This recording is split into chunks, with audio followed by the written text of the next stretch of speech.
Okay, good evening, friends, neighbors, ladies, gentlemen. Thank you all for coming. Today is April the 17th, 2 days after tax day. Hopefully everyone is taking care of their obligations. Okay, if not, can't help you. So what we're going to do is, it is 6:31, and we will call to order the meeting of the 2025 bond committee. Before we get underway, a bit of housekeeping.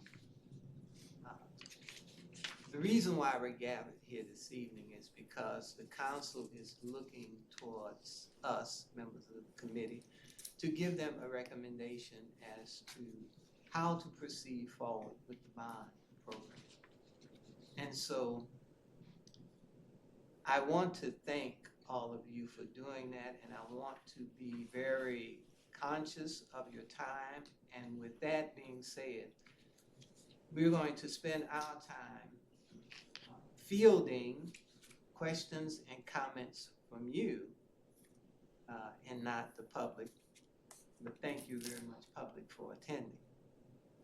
That way, it positions us best to fulfill our obligations to the council that had confidence in us to put us here. Okay? All right. So,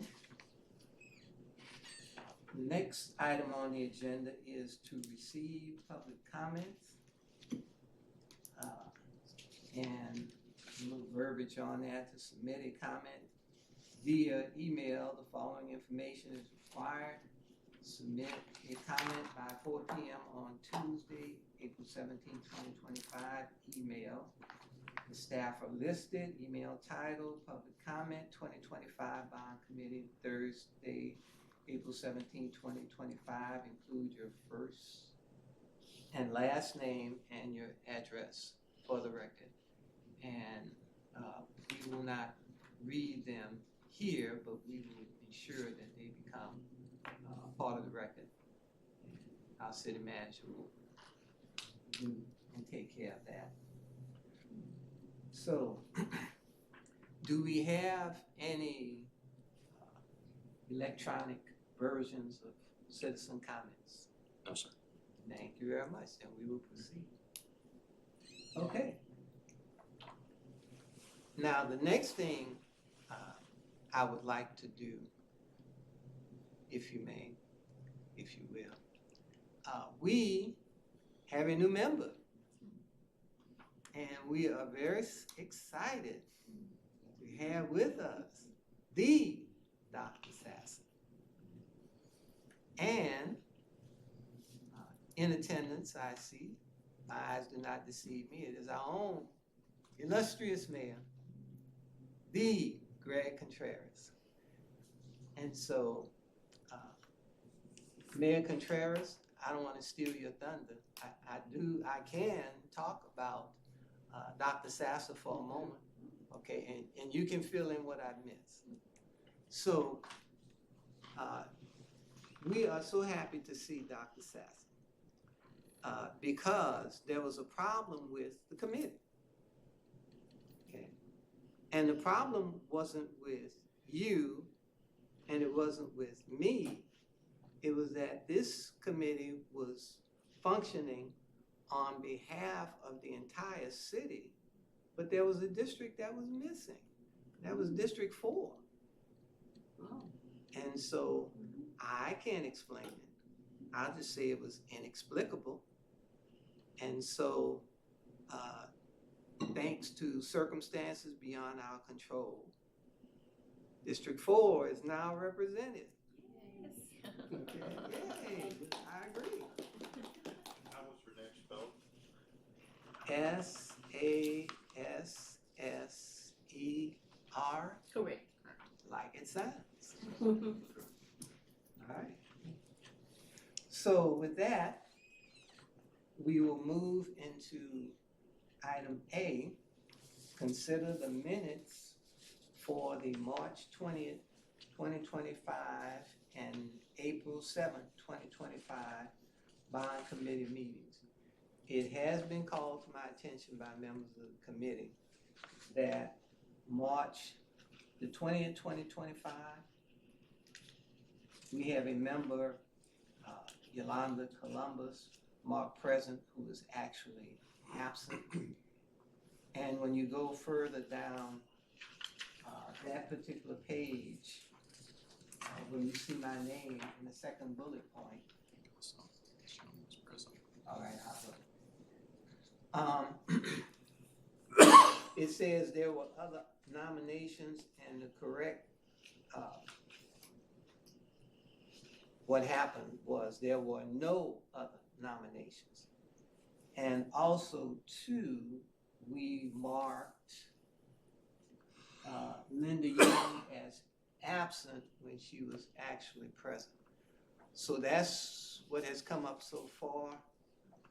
And anybody else found anything that needs to be corrected? I'm sorry, I Ms. wasn't. That was the first meeting? That wasn't the first one. This one is when you guys elected chair and vice chair. I wasn't there for that. Remember, I Okay, emailed in Yes. my nomination. okay, Yeah, all right, thank you. So it is correct. it is correct. All right, it is correct. Yeah. You stand corrected. Mr. Chair, I make a motion to approve as noted. All right, the chair recognizes Mr. Barry Gordon as approving the minutes. Do we have a second? Second. Second by Greg, the Atlas guy. Sorry about that. So, let's do a vote. You're approving the minutes with the correction, right? Yes. Yes, I minutes said- with the correction. Yes, ma'am. Thank you. Catch me now, cause I'll. But anyway, so, all of those in favor, would you raise your hand? Aye. Okay, it was approved unanimously. Okay. Now, next item on the agenda is, capital improvement plan. Oh, I'm sorry, April 7th? Okay, let's double back.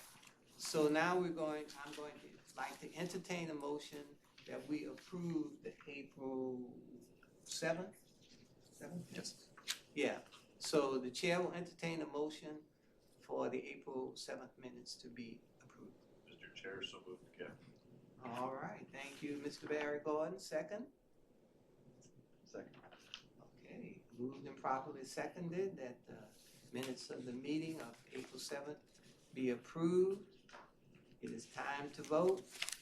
Raise your hands if you are in favor. All right. It passes unanimously. Now,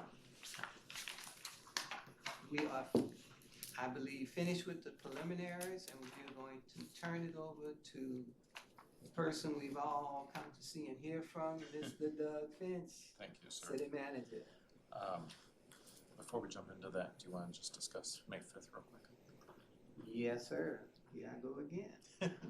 So, City Manager has informed me that there is an issue in that we have a meeting scheduled for May the 5th. However, P&Z is needing to reschedule a meeting. And one of the dates that they are looking at is May the 5th. That is a problem for one of our committee members who is on P&Z. And so I wanted to bring that to your attention of the possible conflict between the two boards and get you all thinking, would you like to look at another date for that May 5th meeting? Look at your calendars if you have them. And let's see if we can move that meeting so our member does not have to decide between two very important committees. are suggested for us to There- look at? I have no suggestions. I am totally and completely open for suggestions right now. If I could, Mr. Chairman, so we do have a city council the following evening on May sixth, so if you could avoid that, please, that would be helpful. But, and if you can't move it, that's okay too. We'll do our best to figure out something with P and Z, maybe we can stagger time or something, but at least just having the conversation, that way we gave it our best effort. May the 7th, I think, is a Wednesday. I don't know if that worked for anybody or not. Mr. Finch, what's the second meeting of the month? Will it be the 22nd, Thursday the 22nd? May 15th, It's so it's May May 5th and 15th. What about the 8th, Mr. Chairman? Maybe that'll put us back to back, it'll put us on the 8th and the 15th, but we can get the meeting. I think I'm okay with it. Does anybody else want to weigh in? It's okay with you? It's fine, yes. 8th is fine, all right. I think it's fine. I'll be out of town, but I'd say go ahead. Let's go. All right, thank Be you. absent. Sorry. Appreciate you. No, that's okay. Good attendance. I can, it's not ideal, but I can make it work if I need to. Okay, so May the 8th it is. And Mr. Chairman, is 6:30 still? 6:30 still? 6:30? 6:30. 6:30 still, okay. And the topic is scheduled to be Parks and Recreation and Library that night. So Okay. Do I need to send an email for my absence? I'll make a note.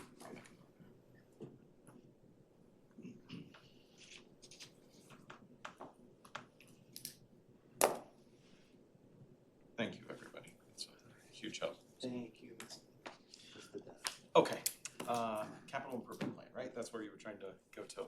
I think a lot of what we're going to be doing tonight is we really want to dedicate the time to the fire department. So, for those of you that have the books, this is in the book. Actually, could you mind passing that to Dr. Sasser, because I know she doesn't have that.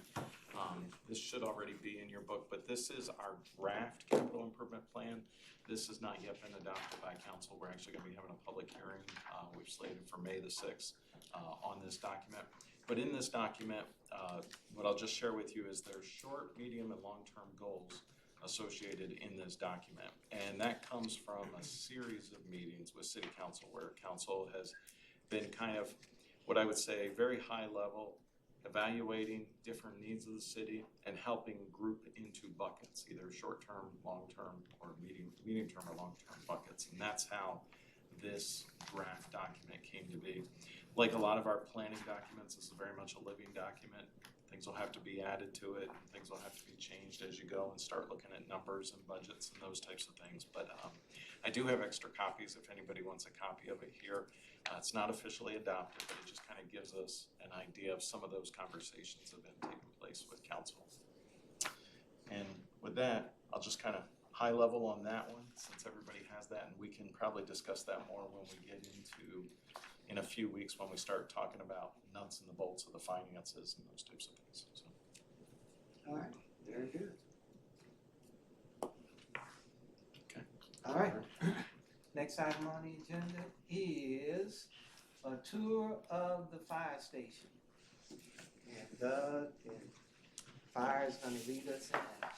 Our Chief Keneally is here this evening. Maybe you want to brief him on that before we get. Yes, again, I'm Chris Keneally. I started with the city in September, so I'm relatively new. I have the fire department historian, Assistant Fire Chief Greg Chase. He's been with the department 32 years, and he was very involved with Fire Station 1, with that project. And so we're gonna visit both fire stations this evening. So hence we got the little mini bus out there, so we'll see if the wheels go round and round. But anyway, I'm just kind of, Angel Deal, who's a project manager, works in the city manager's office. We gave her a tour of Fire Station 2. This fire station was built in 1995. And so it is, got some issues. And I'll just leave it at that. These pictures won't really do the justice, that's hence why part of doing the tour. So you can see for yourself that, what the firefighters are operating in. Plus it's where our fire administration offices are, and we'll briefly go through that part as well. And we've had, in fact, right now, and Chief Chase may be able to have an update, 'cause I've been at a conference this week, getting some continuing education hours, but in the past, we've had water leaks underneath the slab, and the ground has shifted and what have you.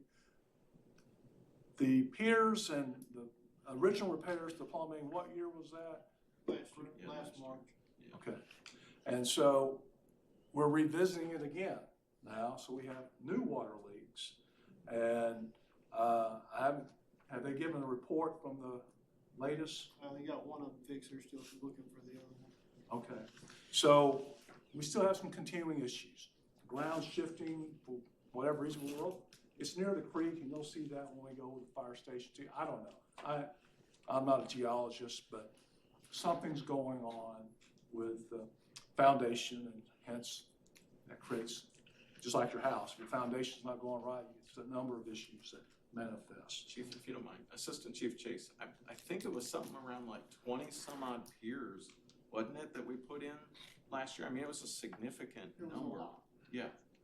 And then the whole plumbing, because then there was a whole issue, was that the administration side or they? Both sides, yes. They have to tunnel up underneath there to fix the PVC. It was a mixture of roots growing through there, ripping apart the PVC, the soil shifting, which broke some of the pipes we actually had in the women's bathroom. The building shifted enough to break the back of the sink drain behind the women's sink. And that water just flowed into our training room. So what we were gonna do was bring back out the foundation company after they had done all the piers to reevaluate it a year later. They said you have to do a water pressure test before we come out there. So that's what they were doing out there now, and they found 2 more leaks. So they did get one of them fixed, and you'll see the extensive holes if we get out there and look around. So, all that said, I want you to just have this document so you have some reference points, what we show you in person this evening. That's the way we'll save time and get on with the tour. So if you would just, you can reference this later and it'll come to life to you, and you can recollect the things that we show you when we go to Station 2. Now we're gonna start off going to Station 1. That's our newest fire station. It's a beautiful fire station. And then we're gonna stop by, we're still looking at sites. The matrix report recommended an additional fire station for the department, Station 3. And so they recommend it be on the west side of the city. So I'm gonna let Mr. Finch kind of direct me. We're gonna drive by a potential site. This is a fair way to say it. And for various parties to consider, and just let you look at that. And then won't spend a whole lot of time there, and then we'll head to Station 2, do that tour, and then get you back here. And then we'll drive past the old fire station too, the old fire Yeah, station 1. old Station 1, Which is, right what across was the that? street. What year was that built? Does anybody know? 66. 66. So that was around. That's been repurposed for temporary, Parks. but we'll talk about that as we go. So we have a bus out front, like we did last time. So you're welcome to join us on the bus. If you want to follow along, you're welcome to do that too. And then we'll go to those We have stations. an original fire station too. We do have an original fire station that we're really hoping, there's one little issue that probably have to come back before the DCEDC and City Council here relatively soon, but we have plans for a pretty cool restaurant to go into the original one, and actually I think we're gonna drive past that too, so we'll show you that too, so. So is anyone gonna drive their vehicles? I'll make sure I don't lose you. Not that I'm gonna be driving very fast. Okay. And of course, you know where we're going, so. All right.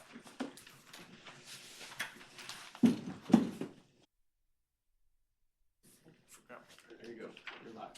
All right, so we are reconvening at 9:54. 8:53. Eastern Standard Time. 8:53. There you go. All right. 5 that's kept me out too long. Sorry. Thank y'all for filling the stations, we appreciate it. All right. So, any questions, comments on what we saw, heard? Mr. Chairman, comment. Yes, sir. It's been a while since I've been in that fire station. And seeing the huge dichotomous difference between what we built and what we have puts in my mind, in terms of what we do with our bond, what can we do for that fire station to help our firefighters for what they do, to approach the status or the condition of what we've built. And maybe it changes our priorities, maybe it changes how we think about things. Just want to put that down to start thinking about, for this 25 million, what do we give up? What do we allocate to take care of those guys? It's such a, I mean, I realized it was built in 1995. It was state of the art in 95. And bless the city for that. But looking at, this is today. And it's such a difference to me to think, what can we do for those guys? Yeah. Well, 1995 was their turn, now it's our turn at bat. So, I commend the fire guys, the police guys, the public works guys, everybody has made a very persuasive argument and case. So, it's going to be, for me, I can't speak for anybody else, a difficult decision. So, Mr. Chairman, first of all, thank you all for doing that. There were a couple of the firefighters that said to me, just as we were leaving just now, how much they really appreciate the fact that you took the time to go through. I know that they genuinely mean that, because for years, what they have shared with me is they felt like there was a lot of talk, but this is the first time they feel like there's meaningful discussion and people actually coming through and you seeing firsthand what they're living in and their conditions. So I know they appreciate that. We mentioned a little bit earlier, the chief mentioned our project manager. I know she's working with the fire department right now to have some contractors come in, get us some additional estimates so that when we start to get to number crunching, we'll be able to have some of that additional data for you. mm-hmm. Yes, well, that's very helpful. And also, kudos to you for setting up this structure and this experience the way we're having it. So we certainly have been given a lot of information, a lot of relevant information, so that we won't be making decisions blindsided or just, making it up as we go. We've seen it with our eyes, and we'll have it in our hands with the numbers. So, anybody else have any questions or comments? Yes, sir. Mr. Finch, can you elaborate if the agenda says discuss possible location, discuss possible facility, discuss possible cost, to elaborate on what Mr. Gordon was talking about, when you come back to us, can you bring us like a renovation cost for Station 2 and whatever might be needed to bring it up to standard, in addition to if you are looking to grow another building, so that we can evaluate those? I think that's, was that your kind of spirit of what you were asking? I think it's our obligation as this committee to do what we can. And, I've said it before, that we will do our best to bring a bond to the city that does not impact their taxes, but I don't know how we do that. From what we've seen and what these guys need, it's gonna be a sell on our part to the city council. If we as a committee decide that whatever that dollar amount is gonna be, and it's gonna cause some impact on the property taxes to our citizens, then it has to be a defensible position. And I think that's part of our obligation too, to sell it to the council, so that the council can sell it to the citizens. Are we required only to have one proposal? I mean, I don't wanna, I'm not trying to quadruple our work or whatever, but I mean, like, can we do a proposal of like, this is what we think you need to do, but it's gonna cost X? And are we gonna be able to have a fallback that says, look, if everybody's gonna have a meltdown about paying an extra $30 a year, then we at least need to do this, and this won't affect your tax rate. Are we gonna do? Is that something we do, or? I think it's Because reasonable. I'm just a little nervous about like an all or nothing. Like, here's what you guys need to do, and then we're kind of got our hands tied. Yeah, I think you have the flexibility for whatever you as a committee decide. If it's exactly what you're talking about, or if it's a phased approach, or whatever the case, I think you have flexibility in the way you make that recommendation to them. We have just, when you look at the schedule, so May 8th, we're scheduled to talk about Parks and Rec in the library. May 15th, we're scheduled to talk about the comprehensive plan, field house, and kind of general government services. I think renovations would cost us station too, and that's the work that's kind of going on right now to give you that information.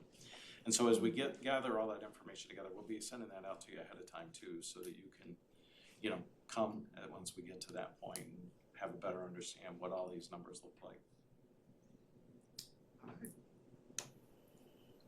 Anyone else? Can I just ask, I'm sorry, I know it's late. I just 2 questions for the fire people. They're like relatively quick questions. One maybe is Matrix, so maybe you know it, but one is, so we're talking about is the NFPA. National ISO Fire also, Protection ISO is like the standardizing one, right? Like, so it's like, I've read something about like a 1.5 to 2.5 road miles is an Right. ISO standard. Is our station on Main Street within the ISO standards? Maybe not with the NFPA, but is it within the ISO standards on road miles to the western part of the city? And then this related question is then tie in, so when you look at the map in the Matrix report, there is a northeastern Cedar Hill station that looks pretty close, and we've got automatic aid. Automatic aid. Are their response times, when they're responding to that problematic section of the city of Duncanville on the automatic aid, is that calculated in the response times on the Matrix report? You understand what I'm saying? Yeah, Like, it's are- considered, it's part of that, of the data. Obviously, automatic aid matrix consultants is very much aware of how we respond. The calling for the third station, there's a map in there that shows the response times are prolonged to the west side of the city. But stations 1 and 2 are excellent locations. There's really no issues there. I guess my question is not like, so I understand the response times from, say, the Main Street station to the west side may be prolonged, but is that, when you're saying the response times are prolonged to the southwestern portion of the city, is that solely is that just considering the response from the Main Street, or is it considering both? So maybe it's taking 8 minutes from Main Street to get there, but Cedar Hill's taking 4. Is this matrix only capturing Duncanville FD response times, or is it capturing the Cedar Hill automatic aid response times to that same section? Go ahead, Greg, they're looking. Well, we're getting a new computer-aided dispatch system, a CAD system. All of our, the way it's built out now is we measure it on the map, and that's who gets the first unit, second unit, third unit, and all that. Now we're doing it with the GIS stuff. You know where Clark and Moss Hill area is? Yes. Just south of Wheatland. Our ambulance on Main Street and the one from Cedar Hill get to that point about the same time. So that's pretty much the breaking point, is Clark and Moss Hill area of, now it's taking both of you that long to get there. Yes, they can, Cedar Hill can get to you faster, down off Crescent and all of that. But when you start turning, and that's what I mean with the Daniel Dale corridor, it's less traffic, so that timing is all right in that area. So a little bit north of there is kind of where that gap starts. Okay. I think, if I understand correctly from the matrix, when we talk to them, and they're actually gonna be coming in and doing a presentation again with council, and so, I'm sorry, we'll make sure you get a recording of that, but from what I understand, that heat map that's in there, and that's exactly what Chief Chase is talking about, there's like an area north of that where you can see it doesn't meet the 4 minute, that factors in everybody. That's what the question was. Yeah, and that's what we're building into the CAD system, is everybody by their travel times. Okay. But on the ISO one, I'm sorry, I cut you off, Jake. Are we within that standard currently? With the road mile standard? Not the mile and a half both ways. It's like 1.5 or 2.5? Yeah, I would have to go back and look at it. Okay. Yeah, ISO, it's at 1.5, 2.5 miles. These are all national standards.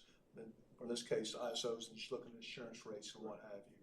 But that combined with what's defined in the matrix report, you got this NFPA 1710, Right. how we're supposed to deploy, and the turnout time, response time, travel time, if you will.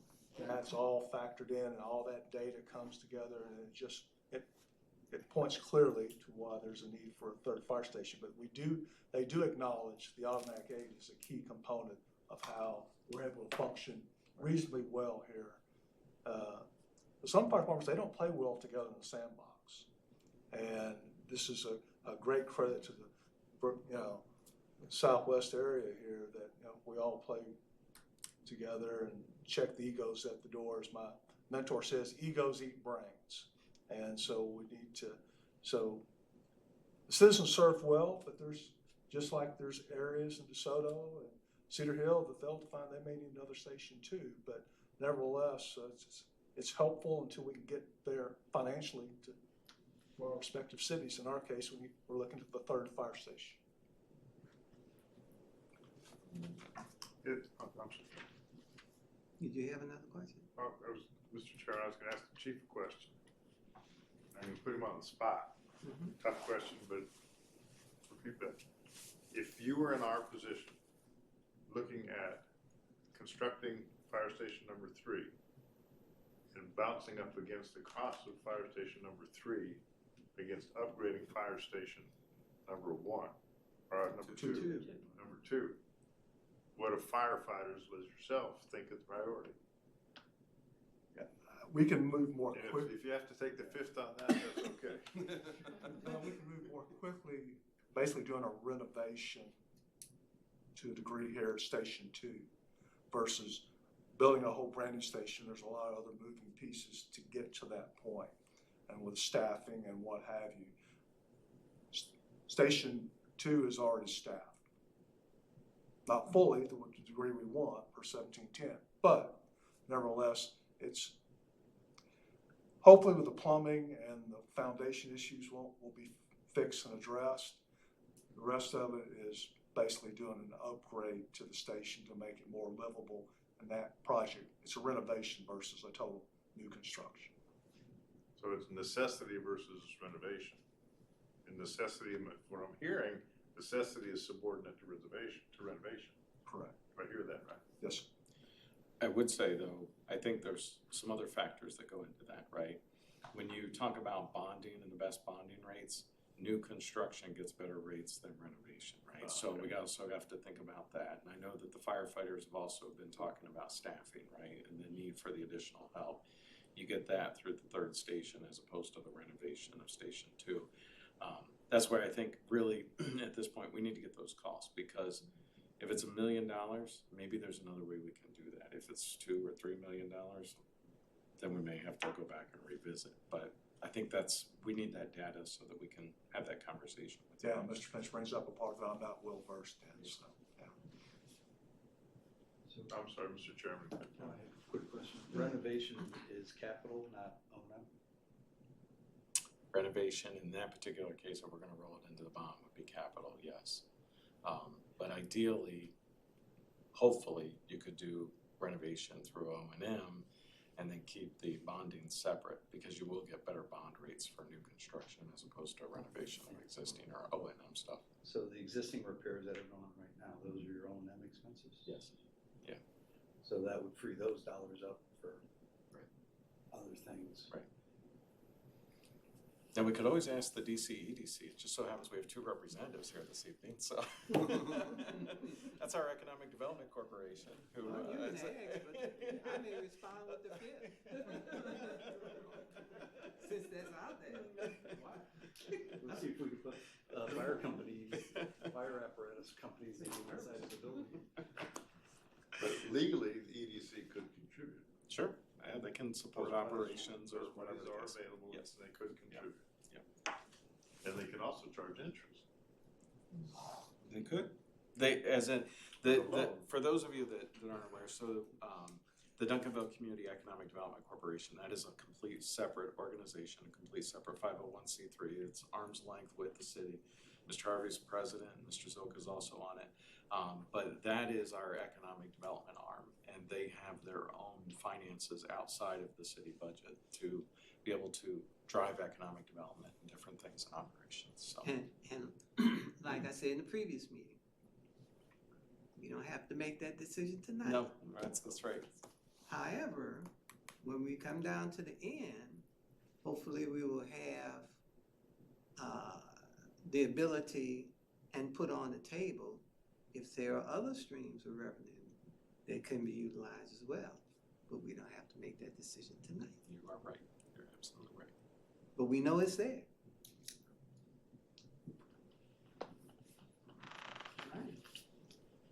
So, last call for questions, last call for comments. Barry and I could stay here just about all night, we're retired. No, that's right, he's got to go to the hospital with his wife, so that just leaves me. Okay, Motion to adjourn. I have a motion to adjourn, is there a second?